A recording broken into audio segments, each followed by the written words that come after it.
ஒரு காலத்துல பெரிய காட்டுல ஒரு சிங்கம் வாழ்ந்துட்டு இருந்துச்சு. அதுக்கு மிகவும் பெருமை. ஏன்னு கேட்டீங்கன்னா, அது 2 ஆண் சிங்கங்கள பெத்துருச்சாம். அதனால.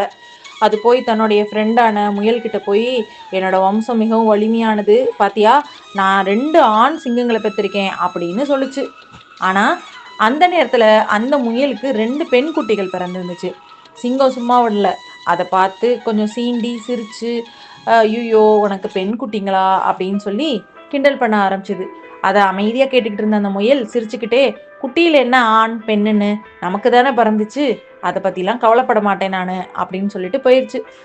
ஆனா இந்த சிங்கம் வந்து என்ன பண்ணுச்சுன்னா, ஆண் குட்டிங்கள கொஞ்சம் திமிரா தான் வளர்த்துச்சு.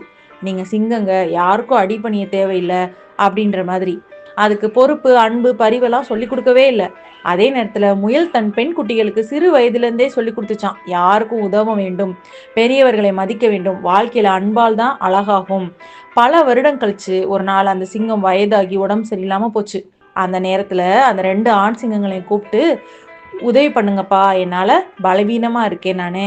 என்னால வேட்டையாட முடியலன்னு" சொல்லி கேட்க, அந்த ஆண் சிங்கங்கள், "எங்களாலலாம் முடியாது. எங்களுக்கு வேற நெறைய வேலை இருக்கு" அப்படின்னு சொல்லிட்டு போயிடுச்சுங்க அந்த இடத்த விட்டு.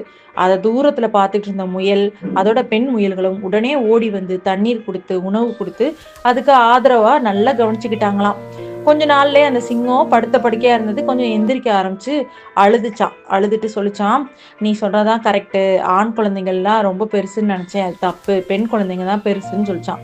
அப்பயும் அந்த முயல் சிரிச்சுக்கிட்டே சொல்லுச்சாம், "பிறப்பால எதையுமே தீர்மானிக்காத. அன்பு, பொறுப்பு, நல்ல வளர்ப்பு இத தான் ஒருத்தர பெரியவரா மாற்றும். அதுபோல நீ வந்து குழந்தைங்கள வளர்க்குற விதத்துல தான் இருக்கே தவிர, பாலினத்த வச்சு நம்ம இவங்க நல்லா இவங்க ஒசத்தி, இவங்க வந்து தாழ்ந்து அப்படின்னு நம்ம யாரையுமே பிரிக்க முடியாது. ஆண் குழந்தையோ, பெண் குழந்தையோ முக்கியம் இல்ல. நல்ல மனசு, பொறுப்பு, அன்பு இவைங்கள கற்றுக் குடுத்தாலே போதும். அதுதான் பெற்றோரோட வளர்ப்புக்கு அடையாளமும், நிறைவும்" அப்படின்னு சொல்லுச்சாம். இந்த கதை உங்களுக்கு பிடிச்சிருந்தா like, subscribe. Rams cartoon Tamil.